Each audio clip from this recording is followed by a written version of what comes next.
Gênesis 3, 1 a 6. A serpente era o mais astuto de todos os animais selvagens que o Senhor havia criado. Certa vez ele perguntou à mulher: Deus realmente disse que vocês não devem comer do fruto de nenhuma das árvores do jardim? Podemos comer do fruto das árvores do jardim, respondeu a mulher.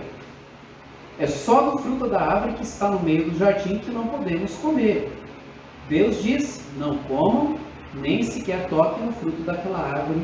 Se fizerem, morrerão. É claro que vocês não morrerão, a serpente respondeu à mulher. Deus sabe que no momento em que comerem do fruto, seus olhos se abrirão e, como Deus, conhecerão o bem e o mal. A mulher viu que a árvore era linda e que seu fruto parecia delicioso e desejou a sabedoria que ele daria. Assim tomou do fruto e o comeu.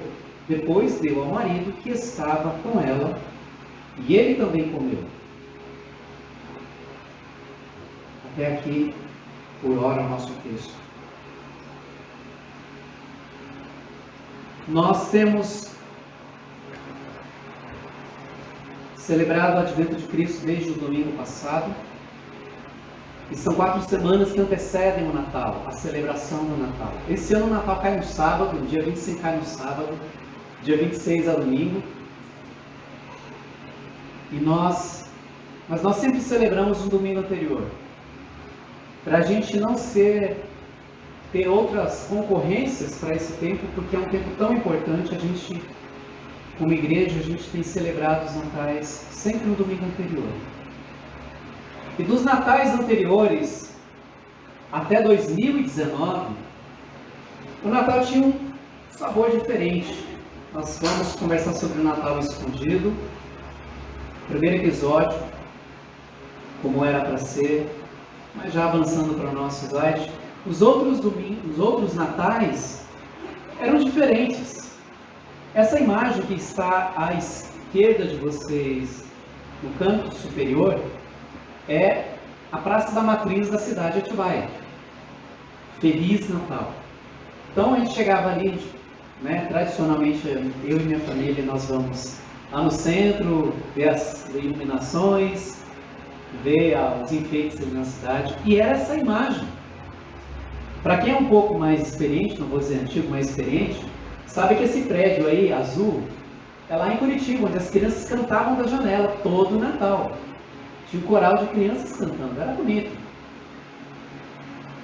E também haviam corais nas igrejas, as igrejas se reuniam até 2019, tinham os cultos de Natal, as representações, as peças, e as pessoas se reuniam anualmente, se preparavam para aquele evento.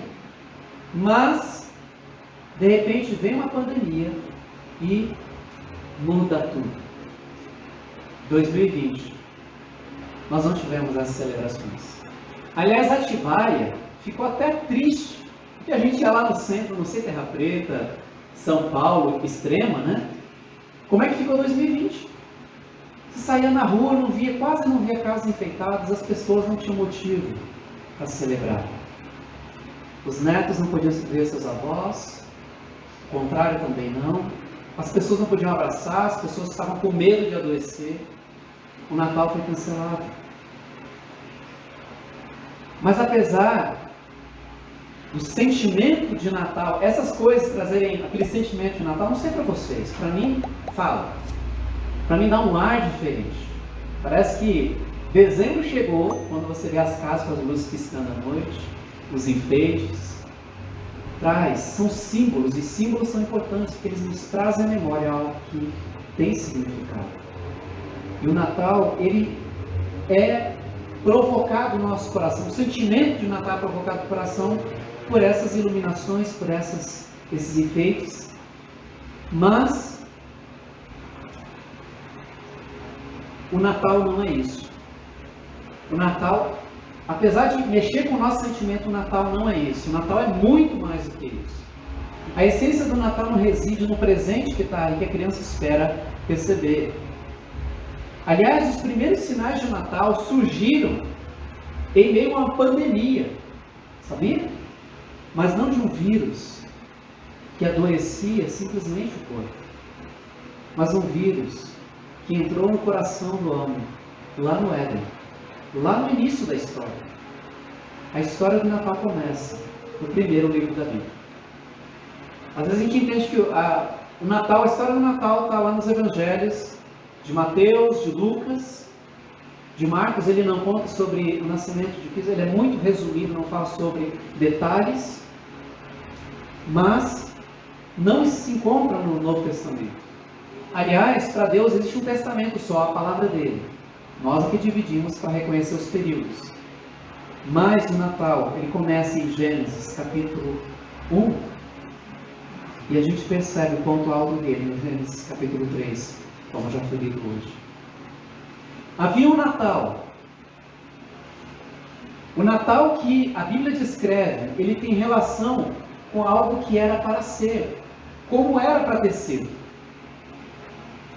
Se você ler o relato de capítulo 1, e você vai ver parte no capítulo 2, que de uma forma interessante você vai ver essa expressão se repetindo. E Deus viu que isso era bom. Ele cria o céu, a terra, a luz, separa a luz das trevas, a terra seca da água. E no final de cada dia, Deus olha para a criação dele e viu que Deus era bom. E Deus viu que aquilo era bom. E essa palavra bom significa algo agradável, algo excelente, algo aprovado. Algo normal. E depois que Deus fez o homem e a mulher, a coroa da criação, homem e mulher distintos um do outro, em personalidade, em visão de mundo, na fisiologia, tudo no homem e na mulher é diferente. Deus fez ambos complementares, diferentes do restante da criação. Por isso que valorizar a pessoa, valorizar o animal em detrimento de uma pessoa é você deixar de lado o que Deus fez. Deus não criou a mulher ou o homem a partir de um gato, de um prego, de um barro, de pedra. Ele fez o homem e a mulher exclusivos, semelhantes a Ele em toda a criação. Os únicos semelhantes a Deus são o homem e a mulher, diferentes dos animais, dos restantes animais. Eles foram feitos à imagem e semelhança de Deus, diz o verso 27 do capítulo 1. E a partir desse momento, a fala de Deus muda. E viu Deus que era muito bom. O que era bom, excelente, agradável, adequado, agora se tornou muito melhor. Por isso não se veja, não se diminua, porque o Deus que te fez, Ele fez bem feito. Nós aqui estabelecemos padrão de feio, de bonito, de bom, de ruim. O que Deus faz bem feito. E Ele faz com propósito. E não tem a ver com estética, tem a ver com o propósito de Deus. Tem a ver com o que Deus faz e com quem Ele é. A Bíblia não diz por quanto tempo durou como era para ser. Enquanto tudo estava bom, enquanto Adão e Eva eram muito bom, na criação de Deus, como tudo estava funcionando. Naquele momento não havia problemas que a gente vive hoje, não havia problemas de relacionamento, não havia problemas ambientais, não havia problema com política. Tudo funcionava como deveria funcionar. Você consegue imaginar a sua vida funcionando como deveria funcionar? Aliás, é difícil a gente pensar. Como é que deveria ser? Como é que deveria ser o relacionamento de pais e filhos? Como é que deveria ser o relacionamento de marido e mulher? Quando casais brigam, quem está de fora fala assim, isso é normal, todo casal briga. Será que é normal? Ou nós acolhemos o novo normal que nos foi imposto por causa de um fato na história? Será que era para ser assim? É difícil a gente ver o perfeito quando a gente imaginar o perfeito quando a gente nunca viveu ele.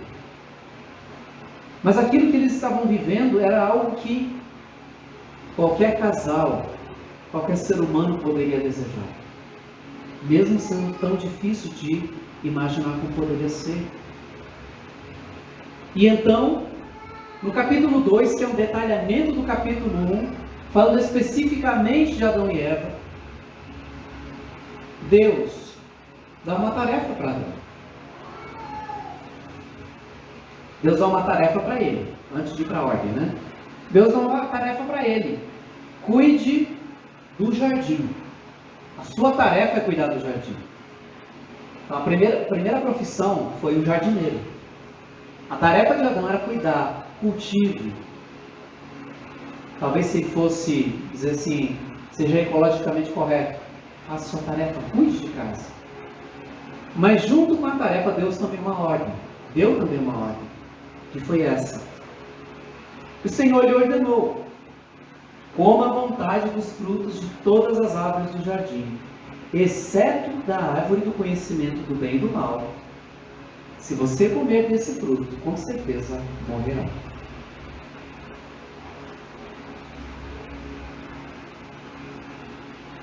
Deus deu uma tarefa, deu uma ocupação, deu um papel, uma função para Adão, mas também deu a ele uma ordem. Duas coisas bem simples: cuide do jardim e não coma. Pode comer de tudo, pode comer jaca, piqui, fruto do conde, uva. Você só não pode comer de um fruto da árvore do conhecimento do bem e do mal. Porque no dia que você comer, você morrerá. Eles não tinham ideia do que era morrer, mas coisa boa não era, porque havia uma proibição. Nós aqui temos uma tendência, quando a gente vê uma proibição aí que dá uma atiçada, né? Ah, por que não pode? Por que eu não posso ver? Por que eu não posso tocar? Nós temos olhos nas mãos, né? Igual criança. Ela não pega, criança tem... Eu só quero ver, eu só quero ver. E nós somos tentados a isso. Apesar de que Adão e Eva não tinham essa inclinação para o pecado como nós temos. Deus fez Adão e Eva como um ato de ternura, como quem estava fazendo algo com gosto. Não sei quantos de vocês gostam de fazer bolo, preparar coisas assim, mas você vê o cuidado da pessoa quando ela está preparando algo que ela quer fazer bem feito. O cuidado, ela pensa nos ingredientes, ou pensa no material que vai ser usado, com todo cuidado, toda delicadeza, prepara tudo. Foi assim que Deus fez Adão e Eva. Ele não jogou um pedaço de barro, fez. E mais, o texto diz que Deus soprou nas narinas deles o fôlego de vida. Você não vê Deus fazendo isso com os animais, mas com Adão e Eva sim. Soprou, Ele deu dele na criação. Como se Deus estivesse falando: eu estou dando parte de mim para vocês. Eu estou fazendo-os capazes de se relacionar, de escolher e permanecer comigo. Já parou para pensar? Que os animais não têm essa escolha? Não foi dada a eles essa escolha? Deus não proibiu os animais de comerem alguma coisa. Deus não deu o poder de escolha para os animais, exceto para o homem e para a mulher. Adão era um verdadeiro gentleman, né? Ele era romântico, ele era zeloso, ele era o marido ideal para cuidar da sua esposa. Ele não se cansava de apreciar: aqui está o osso dos meus ossos, carne da minha carne. Bom, talvez para você não seja romântico isso, mas ele estava dizendo: aqui alguém que foi tirada de mim, que faz parte de mim, e sem a qual eu não sou completo. Os dias dos namorados, maridos, namorados, não pode falar, né? Talvez não vai pegar muito bem, você é carne, minha carne, osso, meus ossos. Mas essa atitude, esse sentimento de apreço, de zelo que Adão tinha para com a sua esposa. Corações limpos diante de Deus. Não havia malícia, não havia ciúme, não havia competição. Tudo ia bem. Tudo era como era para ser. Até que tudo muda. De uma forma drástica, violenta, repentina. De repente, tudo muda. Capítulo 3 é onde o cenário todo muda. Onde a rotina do casamento, do trabalho, da intimidade deles, da individualidade deles, foi tudo estragado, foi tudo tirado do lugar. Tudo muda, mas não para melhor. E o verso 1 nos diz: a serpente era o mais astuto de todos os animais selvagens que o Senhor Foi cortado ali, né? O Senhor Deus havia criado. Certa vez ela perguntou: Deus realmente disse que vocês não devem comer do fruto de nenhuma das árvores do jardim? Você entendeu a pergunta da serpente? Ele colocou um monte de negativo ali no meio para confundir a cabeça deles. Até para o nosso português fica difícil de pegar logo de primeira. Deus realmente disse que vocês não devem comer do fruto de nenhuma árvore do jardim? Foi isso que Deus falou para vocês?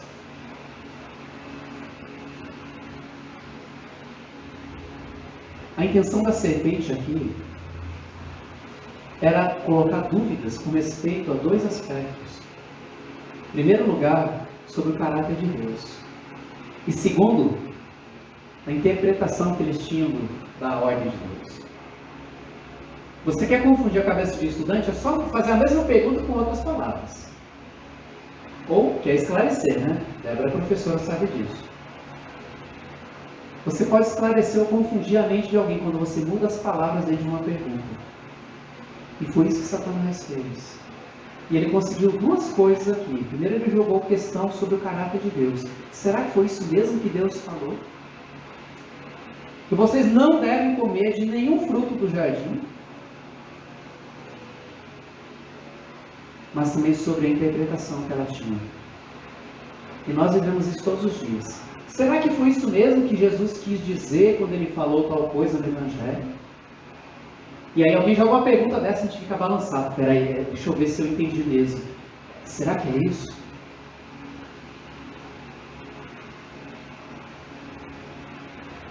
Porque, na verdade, versos 4 e 5. É claro que vocês não vão morrer. Ele faz a pergunta e ele responde. Ela responde, mas ele dá outra resposta para ela. Fala assim, não, veja, vamos olhar para uma outra perspectiva, uma questão de perspectiva. Vamos olhar pelo outro lado, ele diz.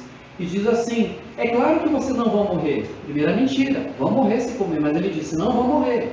Uma negação, uma afirmação de Deus. A serpente respondeu à mulher, vocês não vão morrer. Segunda coisa, Deus sabe que... Aí ele joga contra Deus. No momento em que vocês comerem do fruto, seus olhos se abrirão. E como Deus conhecerão bem o mal. O que Deus falou não é verdade. O que Ele quis dizer na verdade, o que Ele não quis dizer para vocês é que se vocês comerem, vocês não vão morrer e além disso vão ser como Ele. Parece aquelas tentações que vêm no nosso coração, não? Você tem uma oportunidade de fazer algo errado. Que é isso? Você está precisando. Não tem ninguém olhando. Depois você conserta, você maquia, você disfarça. Não vai ter nada de errado, não. Não, é só uma olhadinha só. Satanás ali é muito sujo. Porque ele sabe onde nós tropeçamos. Ele conhece a nossa fraqueza. Ele sabe que nós fazemos concessões. E como nós falamos no domingo anterior, as grandes quedas vêm das pequenas concessões que a gente faz. Não, que é isso? Não precisa ser tão duro. Você está sendo antiquado, antipático. A ordem era muito clara, não comam, porque no dia que comerem, morrerão. Satanás estava oferecendo algo que ele não podia dar, era um conhecimento do bem e do mal. Vocês vão ser como Deus, vão saber de tudo. Ele está escondendo isso de vocês. Infelizmente, Eva acolheu a dúvida. E diz o nosso texto, o que ela usou para tomar a decisão dela? Versículo 6. A mulher, o quê? Ela fez o quê? O que está na Bíblia de vocês? É um verbo. Ela, primeira ação que ela fez.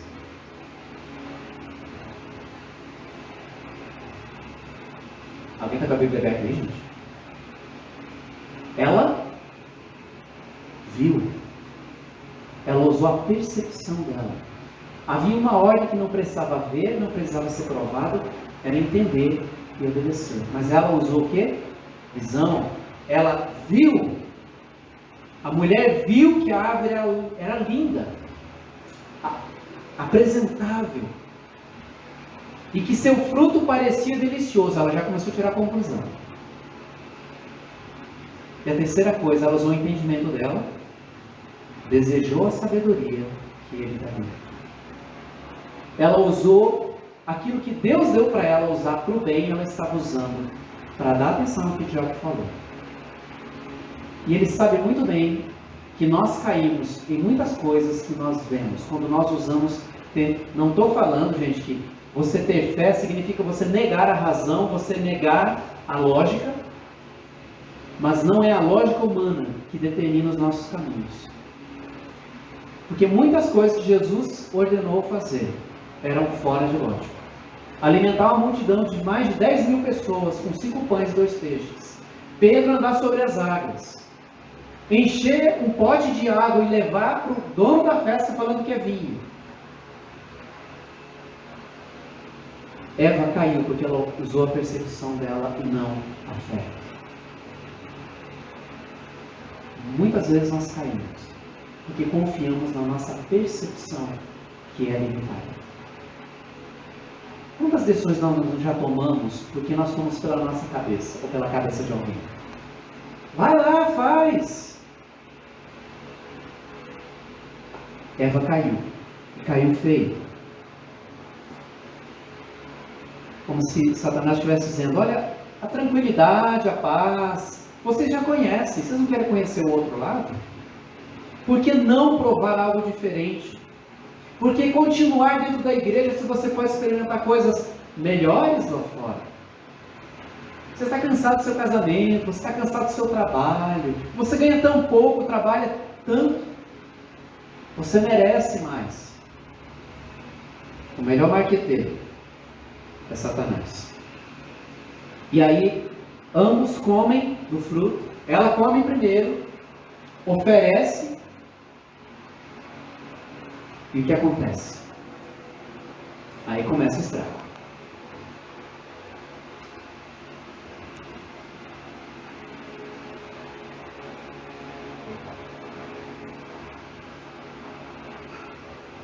Surge o quê?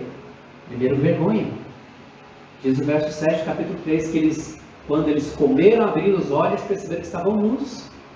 Vergonha do quê? Até então estavam andando sem roupa, agora fica com vergonha? Isso é indício de pecado. O pecado traz vergonha. O pecado faz com que você tenha coisas para esconder. Medo do julgamento alheio, medo de se expor. Mas também surgiu o medo. Então, aí quando eles ouvem Deus falando, percebe, não sei como é que foi essa história, porque a Gênesis não detalha isso. Mas quando eles ouviram Deus chegando, talvez Deus propositalmente amassando as folhas para eles ouvirem, eles se escondem. Cadê vocês? Porque a gente viu o Senhor chegando, a gente estava à noite e teve medo. Quem disse que vocês estavam nus? Comeram do fruto que eu disse para não comer? Quebra de comunhão. O que Adão fala? Foi a mulher que me deste. Ela me ofereceu do fruto e eu comi. O primeiro homem banana aparece na Bíblia. O cara não assume o que ele faz. Não é homem com H. Ele é omisso. Quebrou a comunhão com Deus e com a sua esposa. Primeira briga de casal, primeiro DR aconteceu aqui. Vitimismo. Versículo seguinte. Ele nem para proteger a Eva, ele acusa. E como é que a Eva responde? Mulher, o que você fez? Deus pergunta. A serpente me enganou. Respondeu a mulher. Foi por isso que comi do fruto. Sofrimento, versos 16 a 18. Para as mulheres que tiveram filhos, os homens nunca vão entender isso. As mulheres que tiveram filhos sabem muito bem o que é isso. Farei mais intensas as dores de sua gravidez e com dor você dará a luz. Seu desejo será para o seu marido e ele a dominará. O homem também tinha.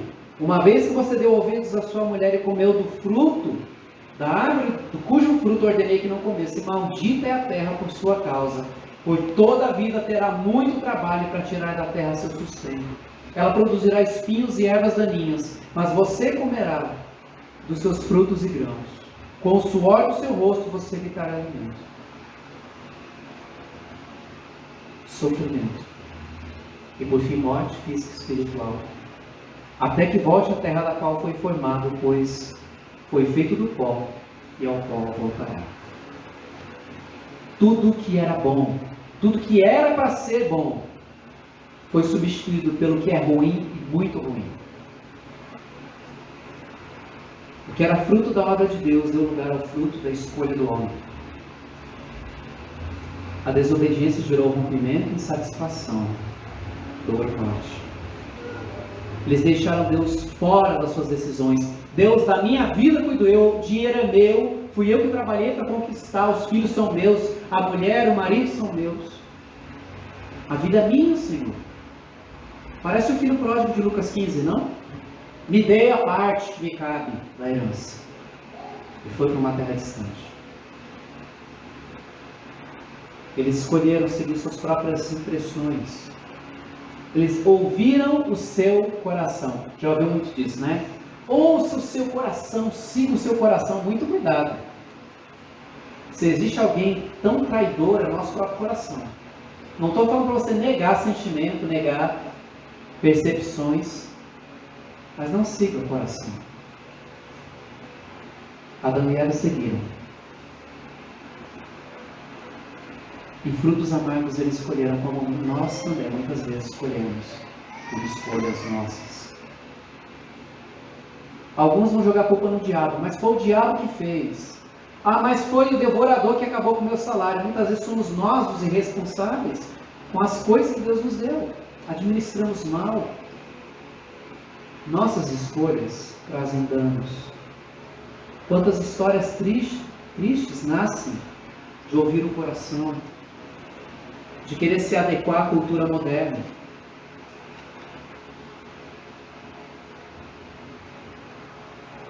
Há apenas duas coisas em comum entre escolher viver sob Deus e viver a parte de Deus. A primeira coisa é que em ambas situações, produz resultado, produz fruto. O que você semear, você vai colher. Você não tem como plantar feijão e querer comer milho, e colher milho. Você planta manga, vai colher manga. O que há em comum entre obedecer a Deus e decidir caminhar sozinho é que dá fruto. E o segundo aspecto que surge disso é que as nossas escolhas falam muito sobre nós. Fala sobre quem manda no nosso coração. Ah, mas eu fiz sem querer. Não, você fez sem pensar, mas sem querer não fez não. Ninguém te obrigou a fazer a escolha errada. Aí você fala assim, poxa pastor, só notícia ruim, só bad news. Mas ainda bem, Deus poderia ter deixado o ser humano assim, mas Ele decidiu não teve, porque nem tudo estava perdido. Gênesis 3,15.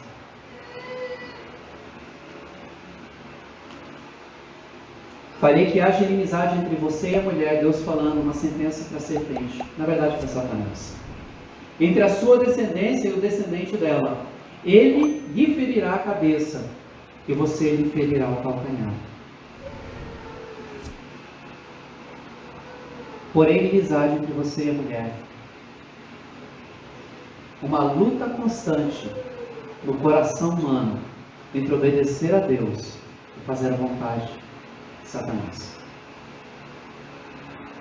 Uma luta constante. Aliás, se você luta, acredite, você está vivo. Mas se você peca e não sente nada e está tudo bem por aí, na verdade não tem vida. A vida reage. Entre a sua descendência e o descendente dela. Uma rivalidade entre o mundo caído e o reino de Cristo. E por último, este lhe ferirá a cabeça e você lhe ferirá o calcanhar. Cobra não se mata batendo em qualquer lugar da corda. É na cabeça que tem que ser ferido. Para matar a cobra tem que ser na cabeça. Não há outro modo. E esse é um sinal da vinda de Cristo. O descendente viria e feriria mortalmente Satanás. Essa é uma ação de Deus de esperança. O Natal aponta para isso. Que apesar do estrago feito lá atrás pelos nossos primeiros pais, a história, a pandemia não podia continuar. A maldição não poderia permanecer. Mas Deus daria um basta. Algo que vem até nós. Aliás, algo que vai além de nós até. Porque Romanos capítulo 8 diz assim: considero que o nosso sofrimento de agora não é nada comparado com a glória que nos revelará, que Ele nos revelará mais tarde.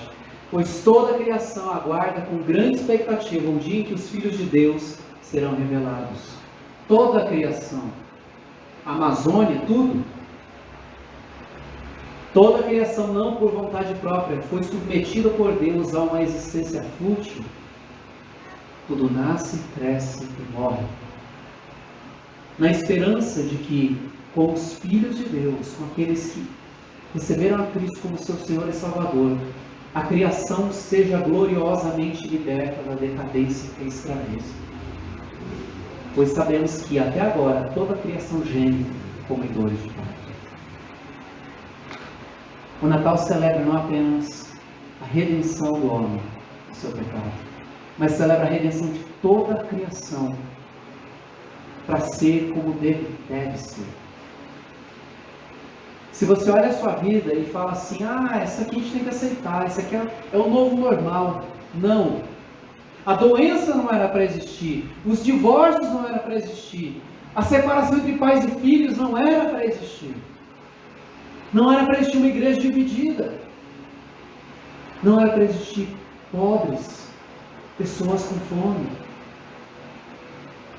Não era para ser necessário corrigir os filhos quando eles erram.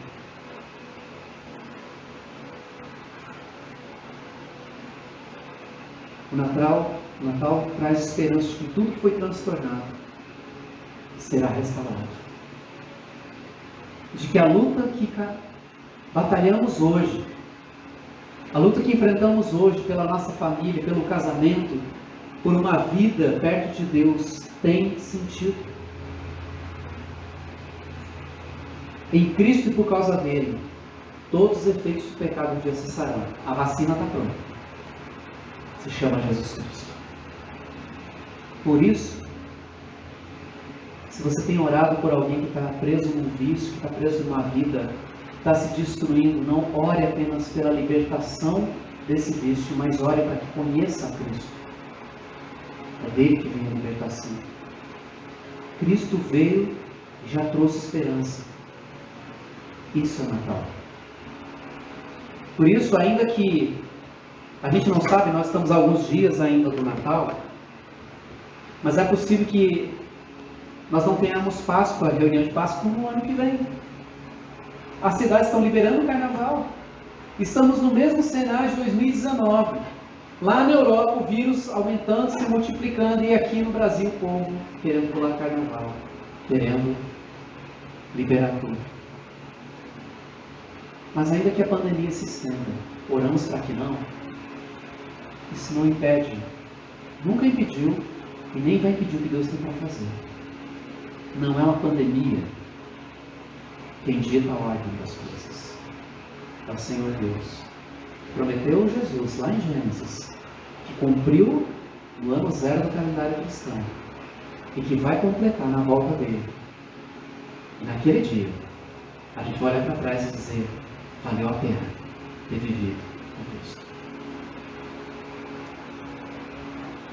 Pode enfeitar a sua casa, se não enfeitou a sua casa de Natal ainda. Mas não se esqueça que Natal é o Salvador, o cumprimento da promessa. Vamos ver. Pai, muito obrigado por esse dia que a gente lembra mais uma vez que o Natal não é o presente que nós ganhamos, um presente material, mas é o presente que nós já recebemos pela fé em Cristo Jesus. Um presente que fica para toda a eternidade. Um presente que supera, Senhor Deus, toda aflição, todas as dúvidas, todas as lágrimas, toda a angústia que a gente enfrenta nesse mundo caído. Ajude-nos, ó Deus, a perseverarmos na caminhada com o Senhor. Nós oramos em nome de Deus. Amém. E por isso a gente celebra a ceia. Nós vamos celebrar a ceia nesse tempo agora. A ceia nos faz lembrar que um dia o Salvador veio, recebeu sobre si o castigo que o meu pecado e o seu pecado mereciam receber. Pagou pelo nosso pecado naquela cruz, derramou o seu sangue, para que nós hoje pudéssemos ser vistos por Deus através do sangue de Cristo, purificados, lavados, sem culpa. E a ceia lembra isso. Gostaria que a gente pudesse, antes de pegar do pão e do cálice, ter um tempo de oração. Quem tem sido Jesus para você? Quem é Jesus para você? Ele é só aquela pessoa para quem você vai pedir alguma coisa? Ou ele é a razão da sua vida?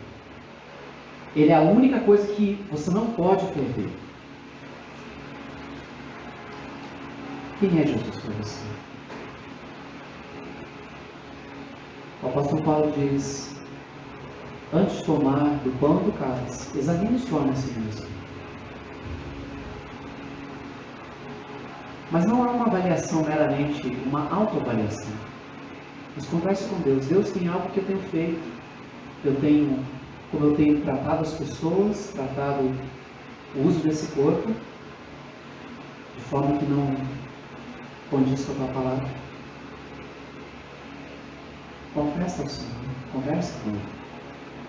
Vamos orar.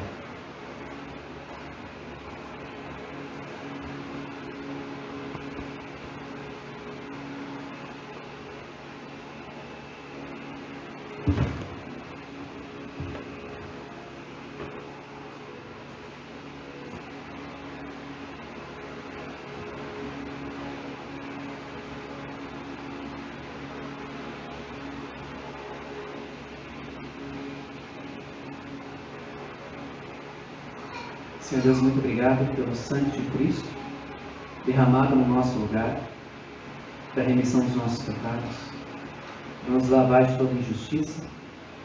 Obrigado, Senhor Deus, porque o preço da salvação já foi pago, o preço do perdão, o preço da reconciliação, o preço da adoção. Obrigado, Senhor Deus, porque é por meio de Cristo, somente por Ele, que nós somos feitos filhos do Senhor. E aqui nós declaramos, Pai, nós cremos e confiamos no Teu nome. Pai, que esse tempo de cear, ainda que seja com um pedaço de pão, uma pequena porção de suco, possa, Senhor Deus, representar a nossa gratidão ao Senhor, o nosso temor, mas também a nossa alegria, porque já não somos de nós mesmos e nem somos escravos do pecado, mas fomos libertos para sermos escravos de Cristo, de onde vem a verdadeira liberdade. Pedimos a Deus que nos abençoe nesse tempo e aceite, Pai, todo o nosso tempo aqui diante de Ti. Oramos em nome de Cristo. Amém. Eu gostaria de pedir, Augusto, você pode nos ajudar a escrever uma receita? Pedir para o Valdo também, por favor.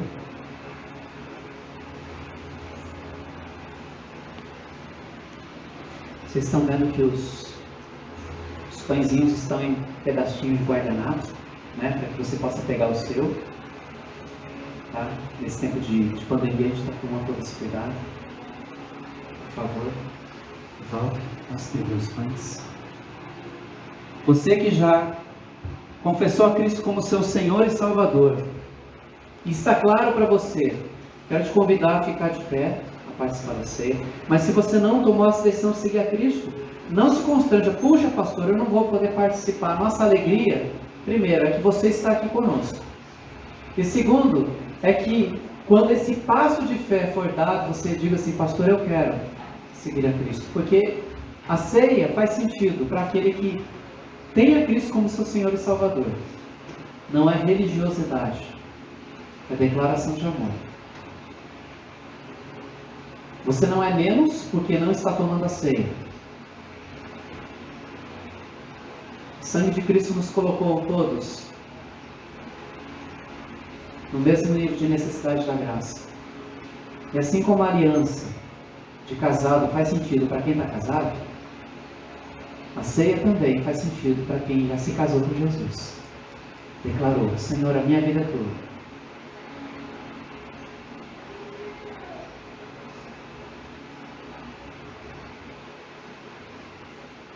E nós esperamos ansiosamente que você que ainda não deu esse passo de fé, possa dar. Porque é festa para a nossa igreja, mas ainda é festa no céu.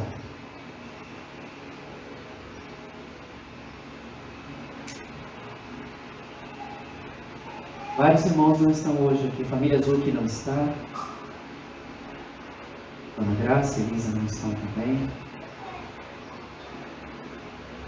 Vários irmãos que estão reclusos em suas casas. E outros irmãos que não estão conosco nessa manhã, fazem parte do corpo de Cristo.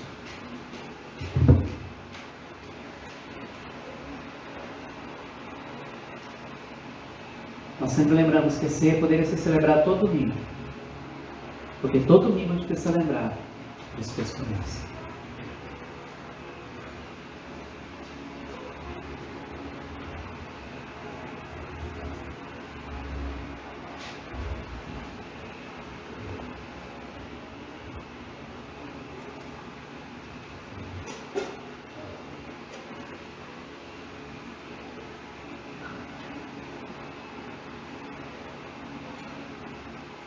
Sempre que eu lembro da ceia, eu lembro de uma história de uma mãe.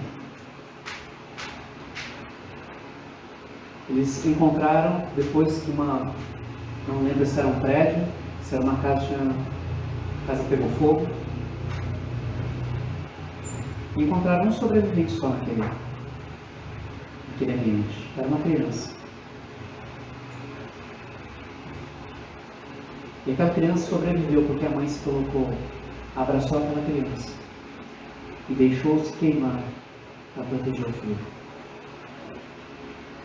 Foi isso que Cristo fez por nós. Ele deixou ser levado à cruz. Ele não foi preso, ele não foi morto, ele deixou ser levado à cruz. Para que você e eu hoje, tenhamos vida. Por isso, com muito temor no coração, com reverência, mas também com alegria, porque a vitória sobre a morte foi conquistada na cruz. A vitória sobre o pecado, por meio de Cristo. Por isso, com temor no nosso coração, vamos comer do pão.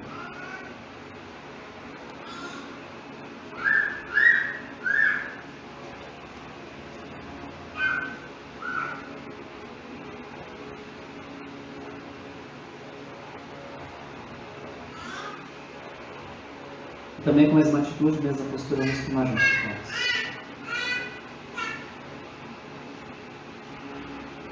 Vamos orar. Pai, nós te louvamos, porque a salvação em Cristo já nos foi dada pela fé. Não porque houvesse mérito na nossa parte, mas pela tua graça que nos deu o que não merecíamos.